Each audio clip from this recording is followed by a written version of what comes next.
તો ગયા લેક્ચરમાં આપણે તત્વ, પરમાણુ, અણુ સંયોજન વિશે ભણ્યા. સાથે સંયોજનમાં કે અણુમાં કેવી રીતે રાસાયણિક બંધ એટલે કે આયોનિક બંધ રચાય એની આપણે ચર્ચા કરી.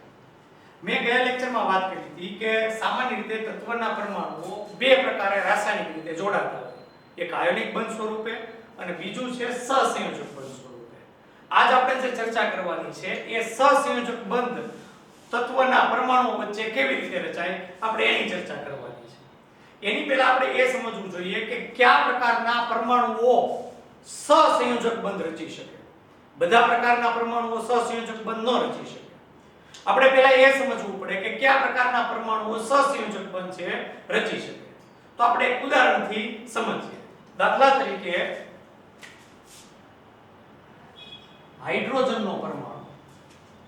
હાઇડ્રોજનના પરમાણુ નો પરમાણુ ક્રમાંક 1 એટલે એમાં 1 ઇલેક્ટ્રોન છે અને ઇલેક્ટ્રોન રચના થાય 1. હાઇડ્રોજન પાસે ઇલેક્ટ્રોનની સંખ્યા 1 છે. આ એની ઇલેક્ટ્રોન રચના 1. ઓકે. હવે હાઇડ્રોજનનો નજીકનો નિષ્ક્રિય વાયુ એટલે હિલિયમ, જેનો પરમાણુ ક્રમાંક 2 અને એની પાસે 2 ઇલેક્ટ્રોન છે. હાઇડ્રોજને જો હિલિયમ જેવી ઇલેક્ટ્રોન રચના પ્રાપ્ત કરવી હોય તો એને 1 ઇલેક્ટ્રોન મેળવવો પડે. સહસંયોજક બંધ સામાન્ય રીતે એવા તત્વના પરમાણુ વચ્ચે રચાય કે જેમાં ઇલેક્ટ્રોન ઘટતા હોય અથવા ઇલેક્ટ્રોન મેળવવાની વૃત્તિ ધરાવતા હોય. તો બધા અધાતુ તત્વો એ આ પ્રકારના ગુણધર્મો ધરાવતા હોય. કારણ કે મોટા બધા જ અધાતુ તત્વો સામાન્ય રીતે ઇલેક્ટ્રોન મેળવવાની વૃત્તિ ધરાવતા હોય, જે આપણે આયોનિક બંધમાં શીખી ગયા. અથવા એમ પણ કહી શકીએ કે એમાં અષ્ટક રચના પૂરી કરવા માટે, પોતાના નજીકના નિષ્ક્રિય વાયુ જેવી ઇલેક્ટ્રોન રચના પૂરી કરવા માટે સામાન્ય રીતે એમાં ઇલેક્ટ્રોનની ઘટ હોય છે. તો સહસંયોજક બંધમાં જે તત્વોના પરમાણુ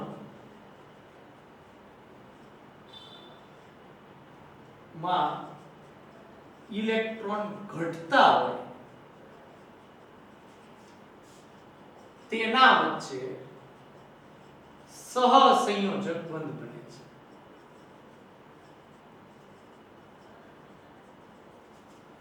એક એવું બીજું પણ ઉદાહરણ આપું. દાખલા તરીકે ઓક્સિજન. પરમાણુ ક્રમાંક ઓક્સિજનનો 8. એ આપણને બધાને ખ્યાલ જ હોય. 8 ઇલેક્ટ્રોન. તો એની ઇલેક્ટ્રોન રચના થશે 2 6. એની બાહ્યતમ કક્ષામાં 6 ઇલેક્ટ્રોન છે. ઓક્સિજનનો નજીકનો નિષ્ક્રિય વાયુ એટલે નિયોન. પરમાણુ ક્રમાંક 10, ઇલેક્ટ્રોન રચના 2 8. ઓક્સિજનની બાહ્યતમ કક્ષામાં 6 ઇલેક્ટ્રોન, નિયોન એના નજીકના નિષ્ક્રિય વાયુની બાહ્યતમ કક્ષામાં 8 ઇલેક્ટ્રોન. બાહ્યતમ કક્ષામાં એટલે ઓક્સિજનને જો નજીકના નિષ્ક્રિય વાયુ નિયોન જેવી ઇલેક્ટ્રોન રચના પ્રાપ્ત કરવી હોય તો એને 2 ઇલેક્ટ્રોન મેળવવા પડે. એને 2 ઇલેક્ટ્રોન ઘટે છે. એટલે એમ કહી શકાય કે ઓક્સિજન તત્વના પરમાણુઓ પણ સહસંયોજક બનાવવા માટે સક્ષમ છે. જે તત્વમાં ના પરમાણુમાં ઇલેક્ટ્રોન ઘટતા હોય એમાં જ સહસંયોજક બંધ બને. તો આપણે સૌથી પહેલા આપણે એ સમજ્યા કે સહસંયોજક બંધ કેવા તત્વના પરમાણુઓ છે એ રચતા હોય છે.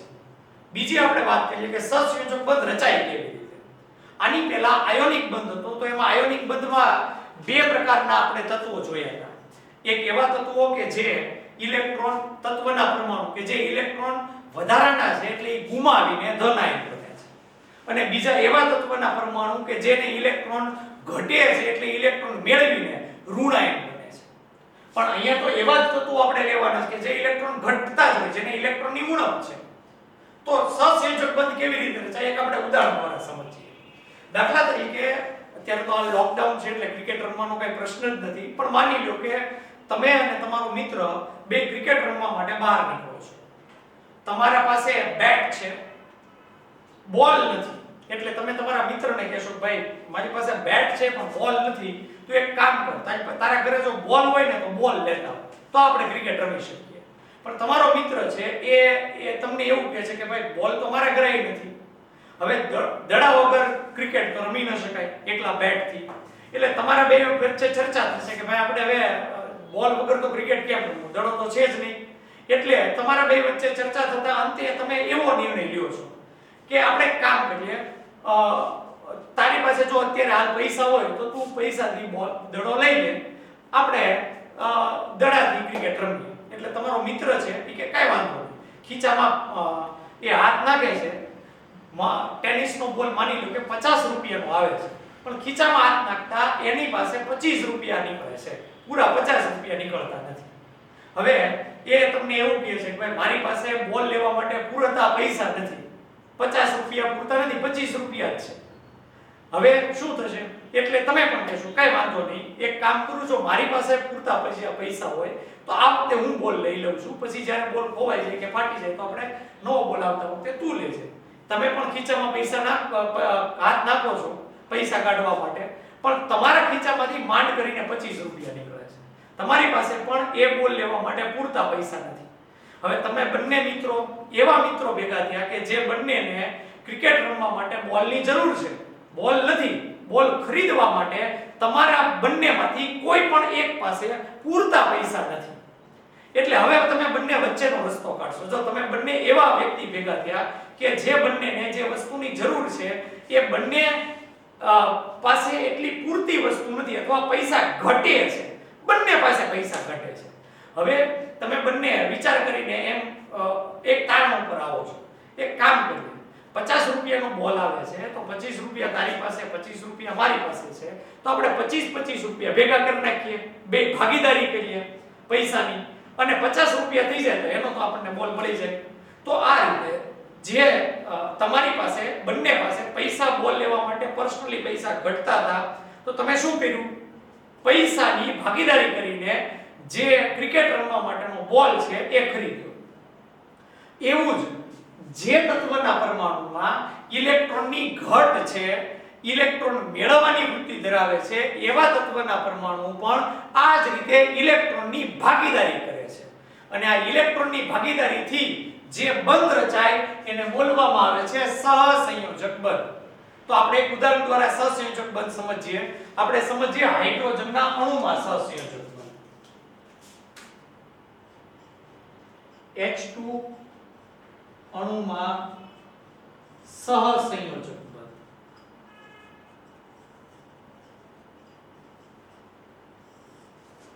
સૌથી પહેલા તો આપણે હાઇડ્રોજનનો પરમાણુ છે એ દર્શાવીએ. હાઇડ્રોજનનો પરમાણુ H, જેની પાસે એક ઇલેક્ટ્રોન છે, એટલે હું આ એક ઇલેક્ટ્રોન ડોટ સ્વરૂપે દર્શાવ્યું. આ જે મેં તત્વના પરમાણુની સંજ્ઞા લખી અને સંજ્ઞાની આસપાસ બિંદુ સ્વરૂપે કે ચોકડી સ્વરૂપે આપણે જે ઇલેક્ટ્રોન દર્શાવીએ એને લુઈસ ઇલેક્ટ્રોન નિરૂપણ તરીકે અથવા બિંદુ નિરૂપણ તરીકે ઓળખવામાં આવે છે, જે તમે 10મા ધોરણમાં શીખી ગયા. અને ખાસ ધ્યાન રાખવાનું કે જ્યારે પણ તમે સંજ્ઞા પછી એની આજુબાજુ તમે બિંદુ કે ચોકડી સ્વરૂપે ઇલેક્ટ્રોનને દર્શાવો તો એ ઇલેક્ટ્રોન બાહ્યતમ કક્ષાના હોવા જોઈએ. જેમ કે હાઇડ્રોજનની બાહ્યતમ કક્ષામાં એક ઇલેક્ટ્રોન છે તો એ જ દર્શાવવાનું. હવે આપણે ઓક્સિજનને જ્યારે દર્શાવશું ત્યારે ખાસ ધ્યાન રાખવાનું કે ઓક્સિજન પાસે તો 2 અને 6 એમ ટોટલ 8 ઇલેક્ટ્રોન છે, તો 8 ઇલેક્ટ્રોન એની બાજુને જ દર્શાવવાની છે. 8 માંથી જે બાહ્યતમ કક્ષાના ઇલેક્ટ્રોન છે, જે છેલ્લી કક્ષાના ઇલેક્ટ્રોન છે, 6 ઇલેક્ટ્રોન એને જ આપણે દર્શાવવાના. આપણે આગળ એની ચર્ચા કરીશું. તો હાઇડ્રોજનની બાહ્યતમ કક્ષામાં આ એક ઇલેક્ટ્રોનને મેં દર્શાવી દીધો. હાઇડ્રોજનના અણુમાં હાઇડ્રોજનના 2 પરમાણુ છે, એટલે બીજો હાઇડ્રોજનનો પરમાણુ છે એ પણ હું દર્શાવું. એની પાસે પણ એક જ ઇલેક્ટ્રોન હોવાનો બાહ્યતમ કક્ષામાં. બંને હાઇડ્રોજનને એક ઇલેક્ટ્રોનની ઘટ છે. 2 હાઇડ્રોજનના પરમાણુ એક ઇલેક્ટ્રોન ઓછો ધરાવે છે, એના નજીકના નિષ્ક્રિય વાયુ હિલિયમ કરતા. એટલે બંને હાઇડ્રોજન જેમ તમે તમારા મિત્ર સાથે બોલ લેવા માટે પૈસાની પાર્ટનરશિપ કરી, ભાગીદારી કરી, એમ અહીંયા બંને હાઇડ્રોજનના પરમાણુ પોતાની બાહ્યતમ કક્ષાના એક ઇલેક્ટ્રોનની ભાગીદારી કરશે. અહીંયા જોઈ શકો છો તમે, આ બંને હાઇડ્રોજનના પરમાણુ આ એક ઇલેક્ટ્રોનની ભાગીદારી કરે છે. હવે આ રીતે બંને હાઇડ્રોજનના પરમાણુ એક ઇલેક્ટ્રોનની ભાગીદારી કરી H આ રીતે બંને ઇલેક્ટ્રોન લેશે. આ જે બંને એક ઇલેક્ટ્રોનની જે ભાગીદારી કરી એ હાઇડ્રોજનના પરમાણુઓની વચ્ચે રહેલા હોય. કોઈ એક બાજુ હાઇડ્રોજન તરફ, આ બાજુના હાઇડ્રોજન તરફ કે આ બાજુના હાઇડ્રોજન તરફ એ આકર્ષાયેલા હોય. મોટે સામાન્ય રીતે જ્યારે સમાન પરમાણુ વચ્ચે ઇલેક્ટ્રોનની ભાગીદારી થાય ત્યારે એમાં ઇલેક્ટ્રોન જે ભાગીદારીના ઇલેક્ટ્રોન છે એ બંને પરમાણુની વચ્ચે રહેલા હોય, એટલે આ રીતે બંને ઇલેક્ટ્રોન બે હાઇડ્રોજનના પરમાણુની વચ્ચે રહેલા હોય. આ રીતે ભાગીદારીથી હાઇડ્રોજનના બે પરમાણુ વચ્ચે સહસંયોજક બંધ બને છે. આમ તો આ બંધ એ દેખીતી રીતે આપણને કોઈ અણુની અંદર રચાય ત્યારે દેખાય નહીં, એ કાલ્પનિક વસ્તુ છે, પણ એને દર્શાવવા માટેની એક મેથડ છે. આયોનિક બંધને આપણે દર્શાવવા માટેની કોઈ મેથડ નથી, પણ સહસંયોજક બંધને દર્શાવવું હોય તો આવી આડી લીટીથી અથવા ઊભી લીટીથી દર્શાવી શકાય. તો હાઇડ્રોજનના બે પરમાણુ વચ્ચે એક સહસંયોજક બંધ છે. યાદ રાખો મિત્રો કે જ્યારે બે પરમાણુ વચ્ચે એક એક ઇલેક્ટ્રોનની ભાગીદારી થાય, એટલે ટોટલ ભાગીદારીમાં બે ઇલેક્ટ્રોન રહેલા હોય ત્યારે એની વચ્ચે એક બંધ રચાય. આગળ આપણે એક સ્ટેપ આગળ જઈએ તો જો ચાર બે વચ્ચે બે ઇલેક્ટ્રોનની ભાગીદારી થઈ હોય, બે ઇલેક્ટ્રોનની, તો ટોટલ 4 ઇલેક્ટ્રોન ભાગીદારીમાં થયા તો એની વચ્ચે સહસંયોજક બંધ બે રચાય. આપણે આગળ એની ચર્ચા કરીશું. તો હાઇડ્રોજનના બે પરમાણુ એક એક ઇલેક્ટ્રોનની ભાગીદારીથી સહસંયોજક બંધ બનાવી અને હાઇડ્રોજનનો અણુ રચે છે H2. તો આપણે આ H2 અણુમાં સહસંયોજક બંધ છે એની ચર્ચા કરી. એક બીજી બાબત, જે સહસંયોજક બંધમાં રહેલા ઇલેક્ટ્રોનની ભાગીદારીના જે ઇલેક્ટ્રોન છે એ બંને પરમાણુના સહિયારા છે. સહિયારા છે, કોઈ એક પરમાણુની માલિકીના નથી. જેમ કે તમે અને તમારા મિત્રએ પૈસાની ભાગીદારીથી જે બોલ લીધો, એ બોલ માત્ર તમારો પોતાનો પર્સનલ નહીં ગણાય કે નહીં તમારા મિત્રનો પર્સનલ ગણાશે, એ તમારા બંનેનો સહિયારો બોલ ગણાશે, કારણ કે તમે બંને એમાં એક સમાન રીતે ભાગીદારી પૈસાની કરી છે એટલા માટે. તો આ રીતે જે અહીંયા ભાગીદારીના ઇલેક્ટ્રોન છે એ બંને પરમાણુના સહિયારા ગણાશે. તો આ રીતે H2 અણુ છે રચાય છે. હાઇડ્રોજનનો અણુ આ પ્રમાણે રચાતો હોય છે, જેમાં સહસંયોજક બંધ છે. એક આપણે બીજું એક ઉદાહરણ લઈએ, ઓક્સિજનનો અણુ. O2 અણુમાં સહસંયોજક બંધ.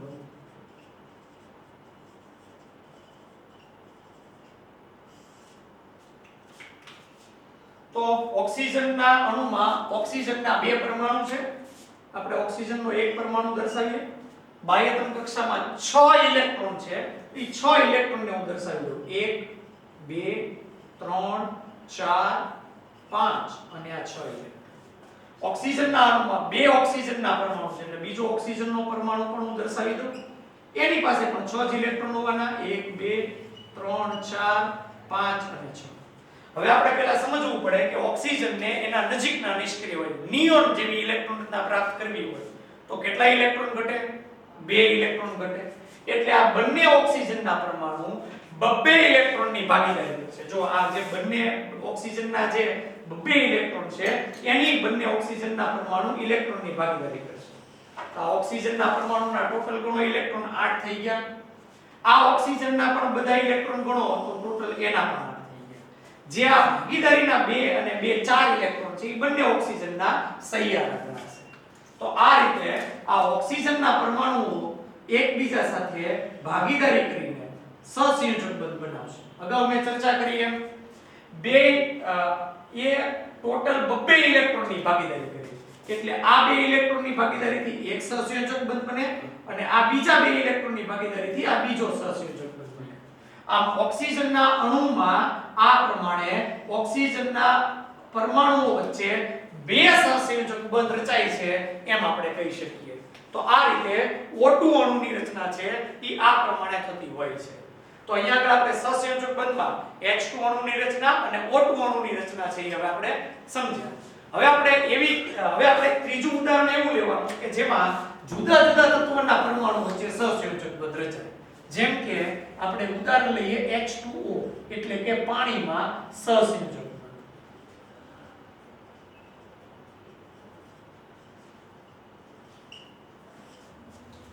સૌથી પહેલા જ્યારે આવા સંયોજન હોય કે જેમાં જુદા જુદા તત્વના પરમાણુ સહસંયોજક બંધ સ્વરૂપે આપણે દર્શાવવું હોય ત્યારે આપણે પહેલા એ જોવું પડશે કે એનો કેન્દ્રીય પરમાણુ કયો છે.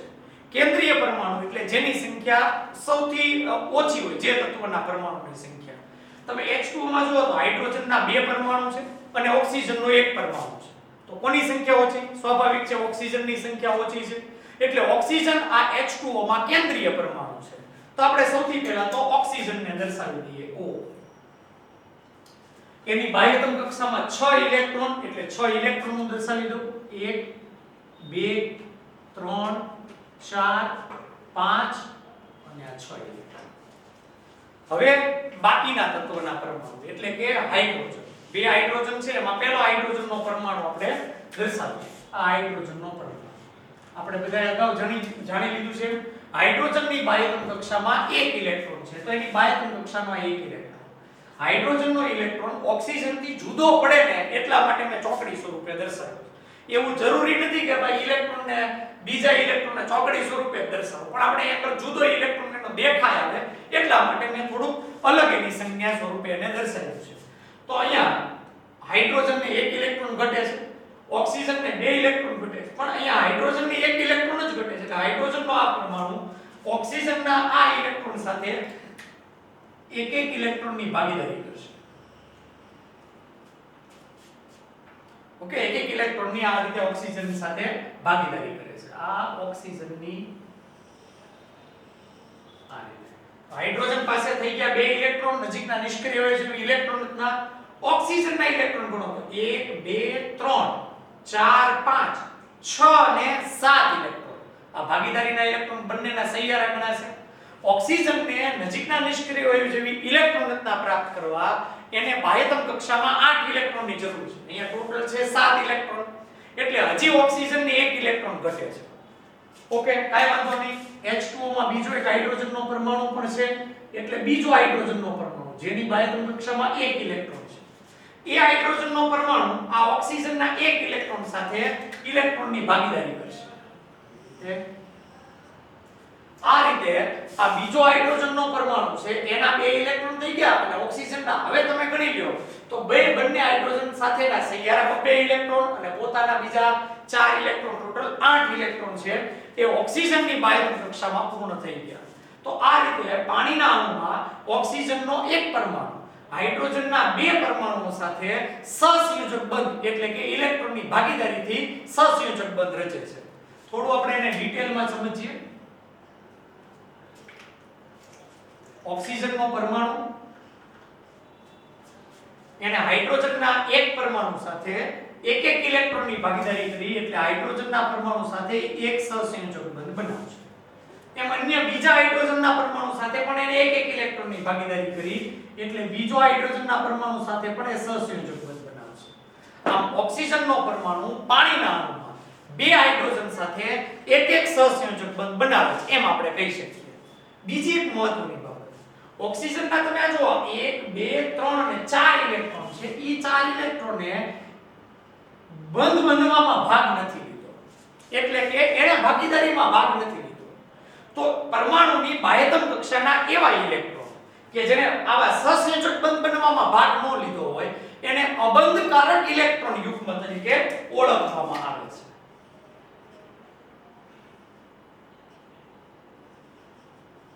અબંધકારક ઇલેક્ટ્રોન યુગ્મ. અબંધકારક એટલે શબ્દ ઉપરથી ખબર પડે જેને બંધ બનવામાં ભાગ નથી લીધો, બંધ બનવા માટે જે કારણભૂત નથી. અબંધકારક ઇલેક્ટ્રોન યુગ્મ. યુગ્મ એટલે જોડું. ટોટલ આમાં 2 ઇલેક્ટ્રોન યુગ્મ છે એમ કહી શકીએ. એક આ ઇલેક્ટ્રોન યુગ્મ અને આ બીજું ઇલેક્ટ્રોન યુગ્મ. તો આ રીતે પાણીના અણુમાં સહસંયોજક બંધની રચના છે આ પ્રમાણે થાય છે. હું તમને વર્કશીટ આપીશ કે આ જ રીતે કેટલાક સંયોજનો છે એમાં તમારે કઈ રીતે સહસંયોજક બંધ રચાય એ તમારે જાતે સોલ્વ કરીને કહેવાનું છે. તો આજના લેક્ચરમાં આટલું જ. આપણે આવતા લેક્ચરમાં મળશું ત્યારે થોડી વધારે આગળ ચર્ચા કરશું.